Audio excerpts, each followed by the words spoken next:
मैं science teacher पद पर कार्यरत हूँ। ऑनलाइन क्लासों में आपका स्वागत है।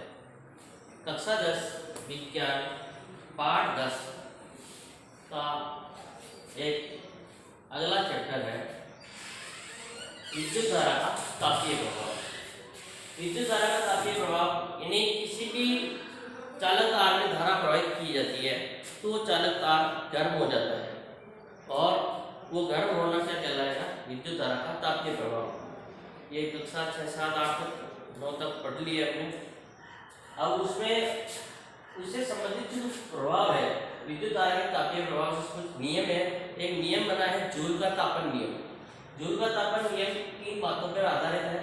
इसका जो सूत्र बनता है वह H बराबर I²RT। H क्या है? उसका ताप है, ऊष्मा का मान, और ये I विद्युत धारा, R प्रतिरोध प्रति समय। अब ये जो प्रतिरोध तार में जो ऊष्मा उत्पन्न होती है वो जो ऊष्मा है वो प्रतिरोध तार में जो भी धारा बह रही है उसके वर्ग के समानुपाती होते हैं। यानी जो उत्पन्न ऊष्मा प्रवाहित धारा के वर्ग के समानुपाती होती है। दूसरी बात, जो प्रतिरोध है वो उसके समानुपाती होती है। यानी उत्पन्न ऊष्मा प्रतिरोध के समानुपाती होती है। इसी प्रकार से प्रतिरोध में जो धारा प्रवाह का जो समय है वो भी ऊष्मा के समानुपाती होता है। H समानुपाती T, H समानुपाती R और H समानुपाती I²। इस प्रकार इसका सूत्र बन जाता है ऊष्मा का H बराबर I²RT। ये तीनों मिलकर क्या कहलाएंगे? जूल के तापन नियम कहलाएंगे। अब इसके बाद आता है विद्युत शक्ति। विद्युत शक्ति क्या है?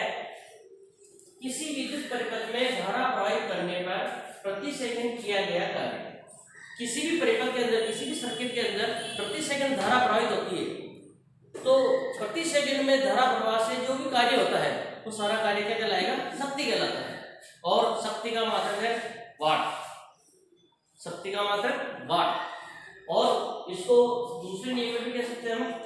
वाट का दूसरा नाम है जूल प्रति सेकंड। जूल प्रति सेकंड ये इसको बोलते हैं वाट। और 1 किलोवाट में 1000 वाट होते हैं। 1 किलोवाट में 1000 वाट होते हैं। 1 मेगावाट में 1000 × 1000 यानी 10⁶ वाट। और एक अश्व शक्ति जिसको हम हॉर्स पावर बोलते हैं, जैसे अपने विभिन्न प्रकार की मोटरें आती है, जैसे पानी की मोटर है या अन्य मोटर है, तो हॉर्स पावर में उनकी गिनती आती है। कोई आधा हॉर्स पावर है, कोई 1 हॉर्स पावर है। तो हॉर्स पावर क्या है? हॉर्स पावर 746 वाट का एक नाम है। यानी 1 हॉर्स पावर में 746 वाट होते हैं। इसी प्रकार से हमारे घरों में जो बिजली का जो बिल आता है वो व्यापारिक यूनिट में आता है, उसको बोलते हैं यूनिट। व्यापारिक इकाई है उसके मापने की यूनिट। और 1 यूनिट में 1000 किलोवाट घंटा होता है। यानी 1000 किलोवाट घंटा 1 यूनिट के बराबर है। अब इसके बाद आता है विद्युत धारा का चुंबकीय प्रवाह। जैसे किसी चालक तार में धारा प्रवाहित की तो ऊष्मा उत्पन्न होती है उस चालक तार के अंदर। उसी प्रकार से किसी चालक तार में अगर धारा प्रवाहित करते हैं तो उस चालक तार का जो व्यवहार है वो चुंबकीय व्यवहार बन जाता है। यानी उसमें आसपास चुंबकीय क्षेत्र उत्पन्न हो जाता है उसके चारों ओर। यदि उसके पास में हम चुंबकीय सुई ले जाते हैं तो चुंबकीय सुई में भी उसमें विक्षेप दर्शाना शुरू हो जाता है, क्योंकि उस चालक तार में धारा प्रवाहित होती है और धारा प्रवाहित होने से वो चुंबकीय क्षेत्र उत्पन्न हो जाता है। और यह नियम बताया है ओरस्टेड ने। ओरस्टेड ने ये नियम बताया कि जो चुंबकीय क्षेत्र उत्पन्न होता है और उसी के कारण उसके निकट रहने की चुंबकीय सुई भी विक्षेपित होती है। अब इसके बाद जो ओरस्टेड का जो प्रयोग है वो ओरस्टेड का प्रयोग उसने अलग अलग प्रकार से ओरस्टेड ने अपना प्रयोग किया है। और ओरस्टेड के अनुसार जो भी चालक तार में जो धारा प्रवाहित की जा रही है, कोई चालक तार है, जैसे हमने ये बैटरी जोड़ दी, ये कुंजी लगा दी, ये धारा नियंत्रक जोड़ दिया और उस धारा नियंत्रक के द्वारा इसमें धारा प्रवाहित की। एक चालक तार लिया, ये चालक तार है P और Q और इसमें धारा प्रवाहित की।